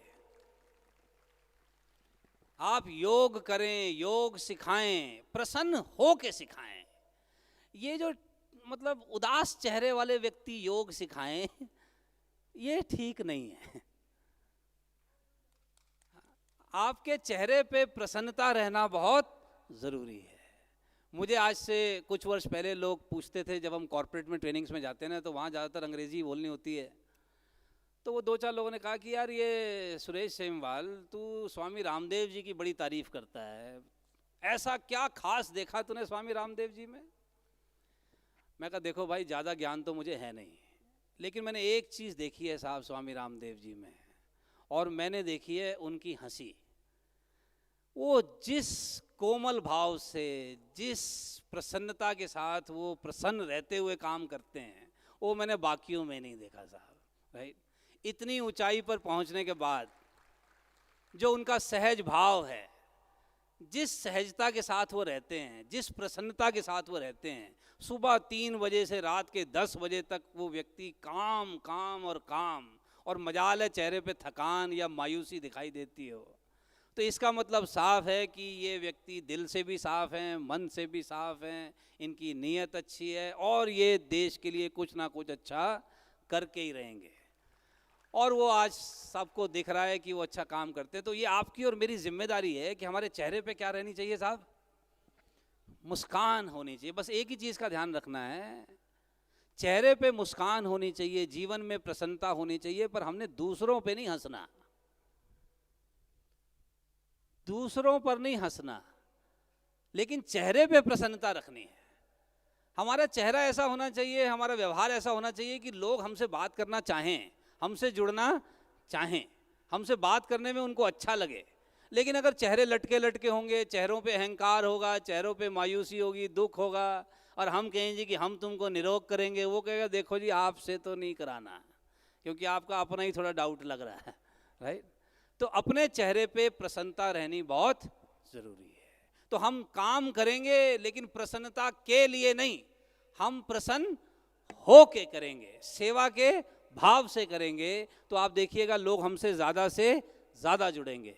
सो प्रसन्न रहिए, व्यस्त रहिए, मस्त रहिए, स्वस्थ रहिए, तो लोग हमसे और ज़्यादा से ज़्यादा जुड़ेंगे। देखिए दो चीज़ें हैं, इच्छा तो सबकी होती है कुछ ना कुछ अच्छा करने की, लेकिन बहुत कम लोग हैं जो उसको अपना लक्ष्य बनाते हैं। तो आप में से जो लोग नोट्स ले रहे हैं वो ज़रा नोट्स लेकर समझें कि इच्छा को लक्ष्य में बनाने के लिए 4 चीज़ों की आवश्यकता होती है। आप देखिए आपका संस्थान तो निरंतर उसका उपयोग कर रहा है, पर आप इंडिविजुअल के रूप में, व्यक्तिगत रूप में उसका रोज़ निरंतर पालन कीजिए। इच्छा होनी अच्छी बात है, अच्छी इच्छा होना और भी अच्छी बात है, लेकिन पर्याप्त नहीं है। आपने देखा है ना, कई लोगों से मिलो, एक दिन मैं बहुत बड़ा आदमी बनूंगा, उनसे पूछो कैसे, वो तो नहीं पता पर बनूंगा जरूर। तो ये सिर्फ इच्छा लेके घूम रहे हैं, इनके पास कोई लक्ष्य नहीं है। बड़ी बड़ी बातें करने से अच्छा है आदमी छोटे छोटे कोई अच्छे काम कर ले।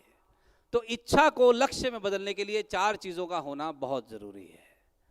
तो सबसे पहला काम जो हम सबको करना चाहिए, एक योग योद्धा होने के नाते, हमारा जो भी इच्छा है उस पर हमें एक समय सीमा डालनी चाहिए कि ये इस समय सीमा तक हमें ये काम करना है। डेडलाइन, समय सीमा। बिना समय सीमा के जो कोई लक्ष्य है वो लक्ष्य नहीं है, वो खाली इच्छा है। आप सब जानते हैं आपका यहाँ आने की तिथि तय थी, तो आपने अपनी टिकट कराई, अपनी बस कराई, तो कुछ ना कुछ इंतज़ाम करके आप सही समय पे यहाँ पहुँच गए। अगर समय सीमा तय ना हो कि करेंगे एक शिविर, कब, एक दिन, तो वो शिविर फिर कभी नहीं होता। जैसे आपने देखा ना, वो हमारे स्कूलों में एक वो प्रेयर सुनाई जाती थी, आपके यहाँ भी सुनाई जाती होगी, हम होंगे कामयाब, हम होंगे कामयाब एक दिन। मन में है विश्वास, पूरा है विश्वास, हम होंगे कामयाब एक दिन। हमने भी अपने पूरे स्कूल में ये पोएम बहुत गाया ये। तो जब मैं 12वीं कक्षा में पहुंचा तो मैंने अपने दोस्त से पूछा कि यार एक बात बता सतेंद्र, हम होंगे कामयाब एक दिन 6वीं में भी कह रहे थे, 7वीं में भी, 12वीं में पहुंच गए, कामयाब होंगे कब? तो मेरा दोस्त कहता है चुपचाप गाता रहे, हमारे पिताजी भी यही गाते थे।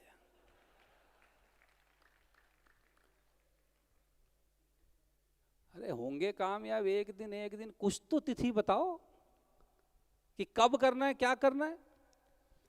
जब तक समय सीमा नहीं है तब तक आप इच्छाओं में जी रहे हैं, और इच्छाएं तो मुंगेरी लाल के बहुत से सपने हो सकते हैं। तो पहली चीज जो होनी बहुत जरूरी है वो है समय सीमा, डेडलाइन। दूसरी चीज जो बहुत जरूरी है, जिसके बिना संकल्प पूरे नहीं हो सकते, वो है दिशा, डायरेक्शन, योजना, प्लान।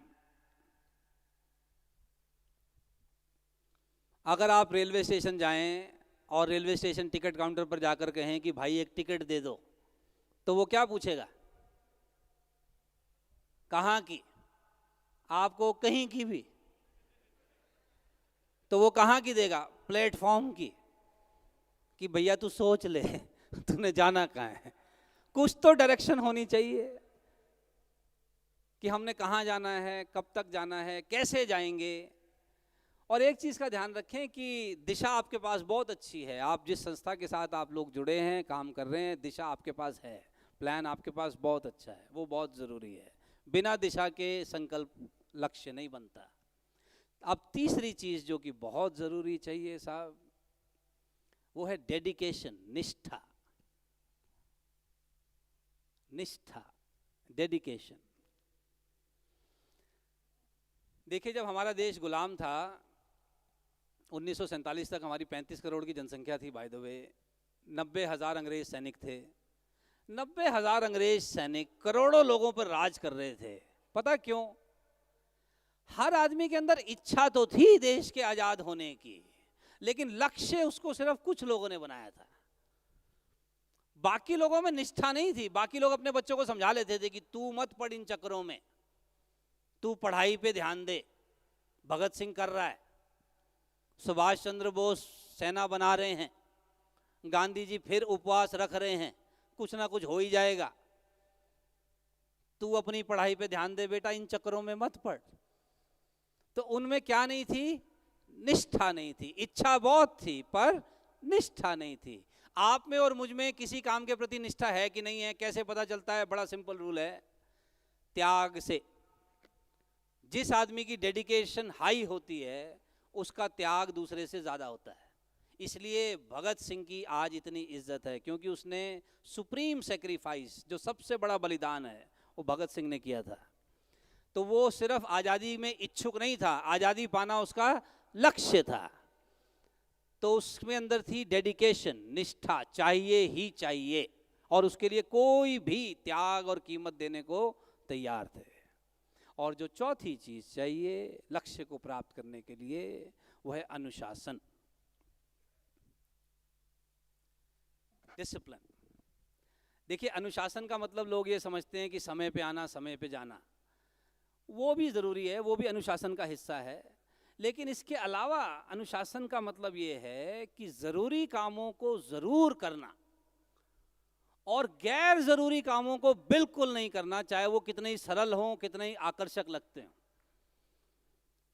ज़रूरी कामों को ज़रूर करना, चाहे वो कितने ही कठिन लगते हों, और गैर ज़रूरी कामों को बिल्कुल नहीं करना, चाहे वो कितने ही सरल हों, कितने ही आकर्षक हों। इसका मतलब आप एक अनुशासित जीवन जी रहे हैं। तो पहली चीज मैंने क्या बताई?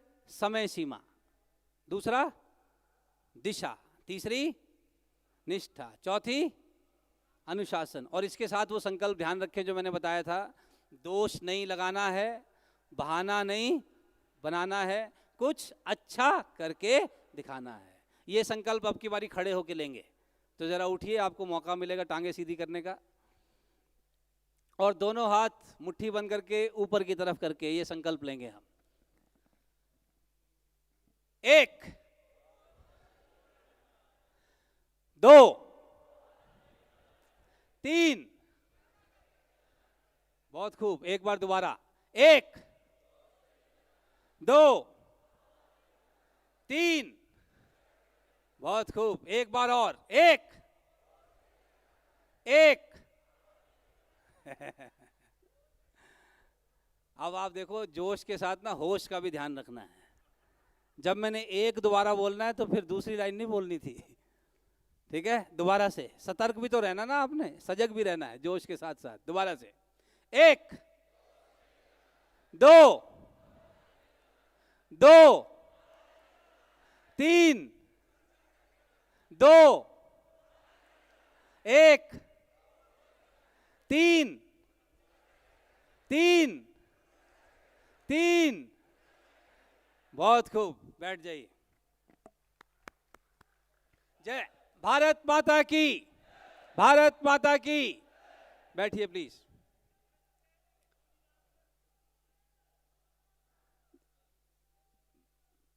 बैठ जाइए, बैठ जाइए। अब देखिए, आप लोगों का एक और कार्य है कि आपको ना संपर्क करना है लोगों से। जरा उसके लिए मैं आपको 2-3 टिप्स देता हूं, वो आपके काम आएंगी। कॉपी और पेन हाथ में रखें।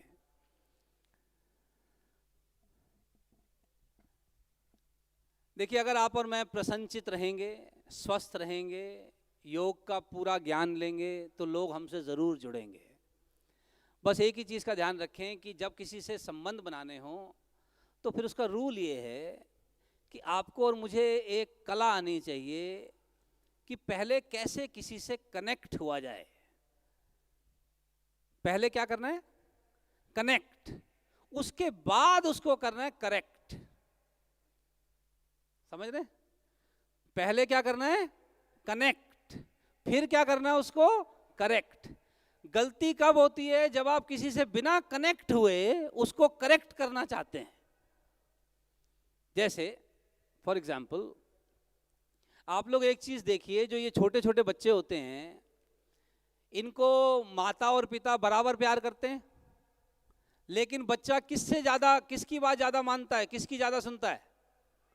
माता जी की। माता जी की क्यों सुनता है? क्योंकि वो बच्चे से अच्छी तरह से क्या होती है? कनेक्ट होती है। हमारे हिंदुस्तानी पिता में दिक्कत क्या है? ये सिर्फ करेक्ट करता है, कनेक्ट नहीं करता है। जैसे अगर आपने देखा ना, ये छोटे छोटे बच्चे आजकल जिनकी आदतें खराब हो गई हैं, ये दूध पीने में नखरे करते हैं, तो माँ कैसे गिलास ले लेके पीछे घूम रही होती है कि बेटा पी ले पी ले पी ले, थोड़ा पी ले। अगर कभी कभी माँ अगर पिता को कहना कि देखो जी दूध नहीं पी रहा, जरा इसको पिलाओ, तो आपको पता ना हिंदुस्तानी पापा इधर आओ, चल दूध पी। बच्चा कह रहा है जी दूध अच्छा नहीं लगता। क्यों नहीं अच्छा लगता? अब इस बात का बच्चा क्या जवाब दे? क्यों नहीं अच्छा लगता दूध? पता नहीं पापा, अच्छा नहीं लगता है। फिर भी पी। अच्छा, फिर पापा उसको साइंस समझाता है, देख बेटे दूध में कैल्शियम होता है, विटामिन होते हैं, इससे हड्डी मजबूत होती है। और बच्चा कहता तो आप पी लो। है?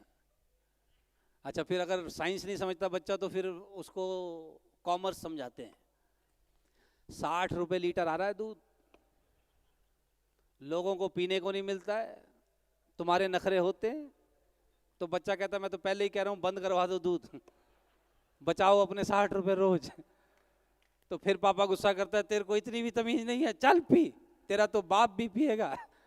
और नतीजा आप जानते हो वो कैसे गिरा गिरा के पीता है। लेकिन इसी दूध को माँ कैसे पिलाती है? बेटे बड़ा होके स्वामी रामदेव जी की तरह तेजस्वी और ओजस्वी बनना है, हाँ तो दूध पी। हाँ? माँ जानती है बच्चे से कनेक्ट कैसे होना है, पिता करेक्ट ही करता रहता है। जैसे आप एक चीज बताइए, यहाँ हमारी माताएं बहनें बैठी हैं, बच्चों की बचपन में पिटाई ज्यादा कौन करता है, माता की पिता? माता। बच्चा किसकी मार से घर छोड़ के भागता है? पिता। जबकि पीटती ज्यादा माता है, भागता घर से पिता के डर के मारे है। कारण माता सिर्फ पीटती नहीं है ना, वो पीटने से पहले बहुत कनेक्ट करती है और पीटने के बाद भी बहुत कुछ करती है। पिता सिर्फ पीटता है, करेक्ट करके चला जाता है। और यही कारण है कि बच्चा जो है पिता से डरता बहुत है, जबकि प्रेम माता से ज्यादा करता है। तो यहाँ जितने पिता लोग बैठे हैं, अगर बच्चों से कनेक्ट रहना है तो करेक्ट करने से पहले उनको कनेक्ट करना होगा। okay? पहले कनेक्ट करो फिर करेक्ट करो। अगर आप एक बात बताइए, जब आप नहाते हो तो पहले शरीर पे पानी डालते हो कि साबुन लगाते हो? एक दिन ना सूखा साबुन लगा के देखो पहले, ऐसा साफ होगा शरीर, दोबारा नहाने का मन नहीं करेगा। पहले पानी डालते हैं ताकि साबुन क्या कर सके, कनेक्ट कर सके बॉडी के साथ, तब जाके वो बॉडी को साफ करेगा। तो इसी तरह संबंधों का भी है, पहले क्या करना है दूसरे व्यक्ति के साथ, क्या करना है, कनेक्ट, और फिर धीरे धीरे उसको क्या करना है, करेक्ट। लेकिन अगर बिना कनेक्ट किए करेक्ट करना चाहा तो फिर संबंध बनते नहीं है, बल्कि संबंध कभी कभी खराब भी हो सकते हैं। तो कनेक्ट करने का सबसे अच्छा तरीका क्या है किसी भी व्यक्ति को? मैं आपको 2-3 टिप्स देता हूं। सबसे पहला तरीका, जो रोज रोज जब सुबह आप किसी को मिलते हैं तो जो सुबह की राम राम, नमस्कार, ओम, जो भी आप लोग आपस में गांव में जहाँ से भी आप लोग आए हैं, जहाँ भी जिन शहरों से आप आए हैं, सुबह सुबह का वो जो हमारी एक दूसरे को जो दुआ सलाम है ना, वो हमेशा कंटिन्यू रखनी चाहिए, वो कभी बंद ना करें। रात को किसी से कितना ही झगड़ा हुआ हो, सुबह उसको राम राम ज़रूर करनी है। इससे आप सबसे अच्छा कनेक्ट होते हो किसी के भी साथ, नंबर 1। नंबर 2, किसी की भी सच्ची अनुशंसा करने का मौका ना गंवाएं। किसी की भी सच्ची तारीफ करने का अगर आपको मौका मिले तो ज़रूर करें। जैसे आपने सुबह नोटिस किया, जब हम सब लोग योगा कर रहे थे तो स्वामी जी बीच बीच में कह रहे थे कि हाँ भाई तुम तो बहुत अच्छा कर रहे हो, तुम में से कुछ लोग तो बहुत ही अच्छा कर रहे हैं। वो कह रहे थे कि नहीं कह रहे थे? तो जैसे ही वो कह रहे थे कि तुम में से कुछ लोग तो बहुत अच्छा कर रहे हो, तो मुझे लग रहा था मेरे को ही कह रहे शायद। हाँ? तो हर एक को लग रहा था ना। तो जब भी आप कुछ अच्छा काम करो, बीच बीच में तारीफ हो, तो हर आदमी को क्या लगता है? अच्छा लगता है। तो जब भी आपको मौका मिले, अब आपने ऐसा नहीं करना कि आप तो हो गए प्रशिक्षक, जिनको आप सिखा रहे हो वो अभी उतना अच्छा जानते नहीं, और आपने उसको ये नहीं कहना तेरे से इतना भी नहीं होता, तेरे से इतना भी नहीं होता। ऐसे नहीं कहना है। जितनी भी वो प्रगति करे उसकी आपने क्या करनी है? तारीफ करनी है। क्योंकि आप सब जानते हैं जिस चीज़ की तारीफ की जाती है वो चीज़ बार बार की जाती है। लेकिन मैंने बताया था ना अभी थोड़ी देर पहले कि जो नाशुक्रे होते हैं इनसे तारीफ होती नहीं किसी की, हर चीज़ में बस कमी ही निकालते रहते हैं। एक दुखीराम किस्म का आदमी था, दुखीराम किस्म का आदमी। तो वो सड़क से जा रहा था, तो उसने क्या देखा, एक आदमी के ऊपर से कबूतर ने जाते हुए अपना प्रसाद दे दिया। समझते हैं आप? तो वो प्रसाद उस व्यक्ति की आंख में गिर गया। तो इस आदमी ने रुमाल निकाला, आंख साफ की, ऊपर देखा, बड़ा खुश हुआ, कह रहा धन्यवाद प्रभु, तू महान है। तो ये जो दुखीराम था, आपको पता है इनका तो दुख चल ही रहा है, और इनका एक दुख तब बढ़ जाता है जब ये किसी को खुश देखते हैं। तो ये उस आदमी के पास गए, कहते भाई साहब अब ये भी जो आपके साथ हुआ ये मैंने देखा, जो आपके साथ हुआ ये तो मुझे समझ में आता है, कभी कभी हो जाता है, पर ये आप जो प्रसन्न हो रहे हो ये मुझे समझ नहीं आ रहा, इसमें खुश होने की क्या बात है? तो इस आदमी ने कहा देख भाई, आज से पहले तो मैंने सुना था कि परमात्मा दयालु है और हमारा ध्यान रखता है, लेकिन आज मुझे यकीन हो गया है कि परमात्मा दयालु भी है और हमारा ध्यान भी रखता है। वो कहता कैसे? वो कहता ऐसे कि परमात्मा इतना दयालु है और हमारा इतना ध्यान रखता है, इसीलिए उसने गायें और भैंसें उड़ने वाली नहीं बनाई। क्योंकि जो ये काम कबूतर ने किया है अगर कोई गाय भैंस कर देती तो रुमाल से काम थोड़ी चलता है। तो अब जिसने खुश रहना ना वो कोई ना कोई तरीका ढूंढ लेता है खुश रहने का, जिसने दुखी रहना है वो कोई ना कोई तरीका दुखी रहने का ढूंढ लेता है। ऐसे ही एक दंपत्ति के ना जुड़वा बच्चे थे। जुड़वा बच्चे आप जानते हो, आप में से अगर किसी के हैं तो जुड़वा बच्चों का भी स्वभाव एक जैसा नहीं होता, ये भी स्वभाव में कभी कभी बिल्कुल विपरीत होते हैं। तो ये जो जुड़वा बच्चे थे इनका भी स्वभाव बड़ा विपरीत था, एक हमेशा प्रसन्न रहता है, एक हमेशा दुखी रहता है। तो इन्होंने किसी से सलाह ली कि यार ये क्या करें, हमारा एक बच्चा हमेशा खुश है, एक बच्चा हमेशा दुखी है, इसके लिए कुछ कर सकते हैं क्या? तो मनोचिकित्सक ने कहा भाई देखिए आप एक काम कीजिए, ये जो हमेशा खुश रहता है इसके लिए कुछ ऐसा ले जाओ कि ये थोड़ी देर के लिए उदास हो जाए, और ये जो हमेशा दुखी रहता है इसके लिए कुछ ऐसा अच्छा खरीद के ले जाओ कि ये खुश हो जाए। तो उन्होंने क्या किया कि जो ये हमेशा दुखी रहता है इसके लिए एक अच्छा सा बड़ा कीमती रोबोट खरीदा, बड़ा सा खिलौना, वो जो अपने आप चलता है बोलता है, बड़ी अच्छी पैकिंग कराई। और जो हमेशा खुश रहता है उसके लिए क्या किया, एक मिठाई के डब्बे में गोबर भर दिया कि मिठाई समझ के खोलेगा, गोबर देखेगा उदास हो जाएगा। तो अब जब ये घर गए तो पहले उस बच्चे के कमरे में गए जो हमेशा उदास रहता है।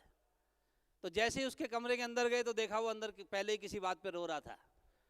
तो जैसे ही माता पिता को देखा इतना बड़ा डब्बा मेरे कमरे में ला रहे हैं, वो और ऊंचा ऊंचा रोना शुरू हो गया कि मेरे कमरे में पहले ही जगह नहीं है, ऊपर से इतना बड़ा डब्बा और ले आए, कैसे माँ बाप हो। तो माँ बाप ने कहा अरे रो मत भैया, ये तेरे लिए खिलौना लाए हैं। इतना बड़ा लाए हो? कह रहे हाँ इस बार बड़ा लाए हैं ताकि तू प्रसन्न हो जाए, दिखाओ। आधा डब्बा खोला, अभी आधा रोबोट बाहर निकाला था, बच्चे ने और ऊंचा ऊंचा रोना शुरू कर दिया। काले रंग का लाए हो? तो माँ बाप ने कहा यार कलर चेंज करा देंगे, पहले देख तो ले ये क्या करता है। बेटा ये चलता है, बोलता है। कैसे? चाबी भरने से। अब इसमें चाबी कौन भरेगा सारा दिन? ऊपर से काले रंग का, और ये इतना भारी क्यों है? इसको मैं उठा के ऊपर नहीं रख सकता, नीचे नहीं रख सकता। तुम मेरे से प्यार नहीं करते, इसीलिए मेरे लिए ऐसी ऐसी चीजें उठा के लाते हो। माँ बाप भी अपनी किस्मत को दोष देते हुए कि लगता है यार ये कोई मैन्युफैक्चरिंग डिफेक्ट हो गया है। दूसरे कमरे में गए जहां उन्होंने वो मिठाई का डब्बा भिजवाया था गोबर वाला, तो वहां क्या देखा, वो बच्चा कूद रहा है, खुश है। तो माँ बाप ने कहा यार तू क्या जब देखो कूदता रहता है, डब्बा देखा है? तो बच्चा कहता डब्बा देखा है तभी तो खुश हो रहा हूं। वो कहता डब्बे में तूने ऐसा क्या देखा है कि तू खुश हो रहा है? कह रहा है पिताजी आप मुझे बेवकूफ नहीं बना सकते, मुझे पता है अगर गोबर यहाँ है तो घोड़ा भी आसपास जरूर होगा।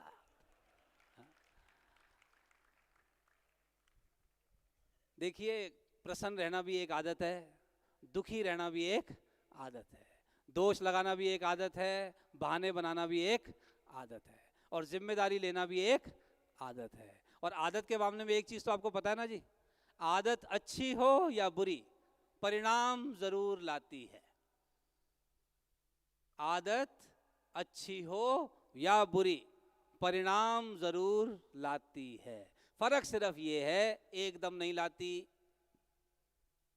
आज किसी ने सिगरेट पी तो उसके गुर्दे खराब नहीं हो जाएंगे एक दिन के सिगरेट पीने से, लेकिन लगातार पिएगा तो आदत बन जाएगी, एक दिन पक्का खराब होगी।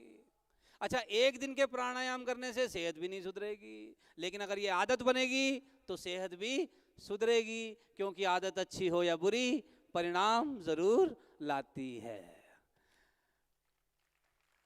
अच्छा आपको ये तो पता ना अचानक से कुछ नहीं होता है। ये जो कहते नहीं लोग इनको अचानक से हार्ट अटैक हो गया, अचानक नहीं होता। बड़े वर्षों के छोले भटूरे समोसे ब्रेड पकोड़े खा खा के एक दिन अचानक से होता है। क्यों? आदत अच्छी हो या बुरी परिणाम जरूर लाती है, और कई बार ऐसी ऐसी उम्र में परिणाम लाती है ठीक भी नहीं लगता।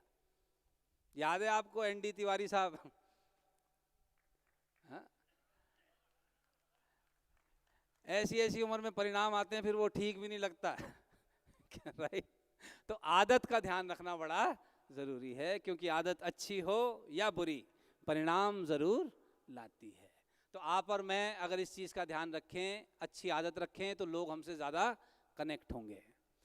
इसके अलावा एक और चीज जो आप कर सकते हैं लोगों से कनेक्ट होने के लिए, लोगों के दुख में जरूर शामिल हों। अगर किसी के घर में किसी कारण से किसी भी तरह का कष्ट है, तो आप अगर मदद नहीं भी कर सकते पर साथ जरूर खड़े हों, तो लोग आपसे बेहतर कनेक्ट होंगे। देखिए खुशी के मौके पे तो सब जाते हैं, लेकिन किसी के गम के मौके पर अगर आप उपस्थित रहते हैं, उससे दूसरे के साथ कनेक्शन जल्दी होता है। नेक्स्ट चीज जो आप कर सकते हैं लोगों से कनेक्ट होने के लिए, लोगों के लिए कुछ ऐसा भी करें जिसमें आपका कोई हित नहीं है, आपको कोई डायरेक्ट फायदा ना हो रहा हो। अगर आप किसी के लिए कुछ ऐसा काम करते हैं जिसमें डायरेक्ट आपको कोई इमीडिएटली आपको कोई फायदा नहीं है, उससे भी कनेक्ट होने में आपको मदद मिलती है, दूसरे के साथ कनेक्ट होने में आसानी होती है। तो जब भी मौका मिले किसी के लिए कुछ भी अच्छा करने का, तो चिंता करने की जरूरत नहीं है, जरूर अपनी क्षमता अनुसार दूसरे की मदद जरूर करें, कनेक्शन करने में बहुत आसानी होती है। और जो अंतिम चीज आप करें लोगों के साथ कनेक्ट करते हुए, अपने आसपास अगर आप ऐसे कुछ लोग तैयार कर सकें जो आपके बारे में अच्छी बात करें, आपके बारे में अच्छी राय रखते हों, और वो लोग समाज में कुछ अच्छा दर्जा रखते हों, अगर वो आपकी तारीफ करते हैं तो आपसे कनेक्ट होने में लोगों को आसानी होती है, आपकी बात को लोग ज़्यादा सुनते हैं, आपकी बात को लोग ज़्यादा मानते हैं। आप देखिए जिस भी गांव, जिले, शहर से आप आए हैं, वहाँ कुछ 2-4 लोग ऐसे होते हैं जिनको लोग प्रभावशाली लोग कहते हैं। अगर आप इन प्रभावशाली लोगों के साथ पहले अगर कनेक्ट हो जाएं तो आपको बाकियों के साथ कनेक्ट होने में और ज़्यादा आसानी होती है। तो आप देखिए कि आप प्रभावशाली व्यक्तियों के साथ कैसे कनेक्ट हो सकते हैं, उसके बाद बाकियों से कनेक्शन बहुत आसान हो जाता है। बस ध्यान यही रखना है कि ये सारा काम करते हुए अपने पे काम करना बंद ना करें। एक बुजुर्ग साहब को बढ़ती उम्र के साथ साथ धीरे धीरे ये एहसास हुआ कि उनकी सुनने की क्षमता जो है, उनकी जो पत्नी है, जो उनकी सुनने की क्षमता धीरे धीरे कम हो रही है। होता है ना, बुढ़ापे में कई बार हो जाता है। तो वो एक ENT स्पेशलिस्ट के पास गए कि जी मेरी पत्नी को ना कम सुनाई देता है, इसके लिए कान की मशीन दे दो। तो उस ENT स्पेशलिस्ट ने कहा जी वो कितना कम सुनती हैं? कह रहा जी वो कितना कम सुनती हैं ये तो पता नहीं, पर बहुत बार आवाज़ दो तो जवाब देती हैं। तो उन्होंने कहा देखिए ऐसे नहीं दे सकते, हमें दूरी पता करनी होती है कि कितनी रेंज की चाहिए। तो वो कहता कैसे पता करूं? तो कहते आप घर जाइए, उनको 40 फीट की दूरी से आवाज़ दीजिए, अगर ना सुने तो 30 फीट से आवाज़ दीजिए, फिर भी ना सुने तो 20 फीट से, फिर भी ना सुने तो 10 फीट से, जहाँ से सुने मुझे बताना, मैं आपको दवा दे दूंगा, वो मशीन दे दूंगा। तो वो घर गए, 40 फीट की दूरी से, अजी सुनती हो? पत्नी व्यस्त थी किसी काम में, कोई जवाब नहीं आया। 30 फीट, अजी सुनती हो? फिर कोई जवाब नहीं आया। 20 फीट, अजी सुनती हो? फिर कोई जवाब नहीं आया। 10 फीट, अजी सुनती हो? पत्नी चिल्लाई, कब से कह रही हूं क्या है क्या है क्या है, बार बार क्यों आवाज दे रहे हो? कान की मशीन किसको चाहिए? पति को चाहिए। बस यही गलती नहीं करनी हमने।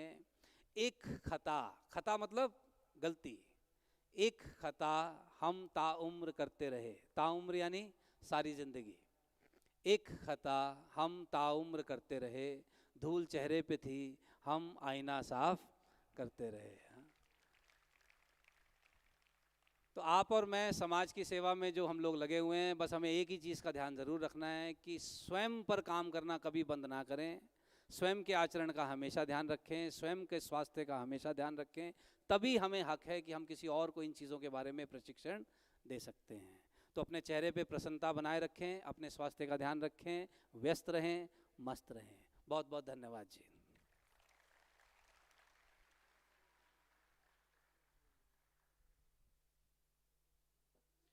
ओम। अगला कार्यक्रम 3:30 बजे से है, तो सभी अभी जाएंगे भोजन के लिए। और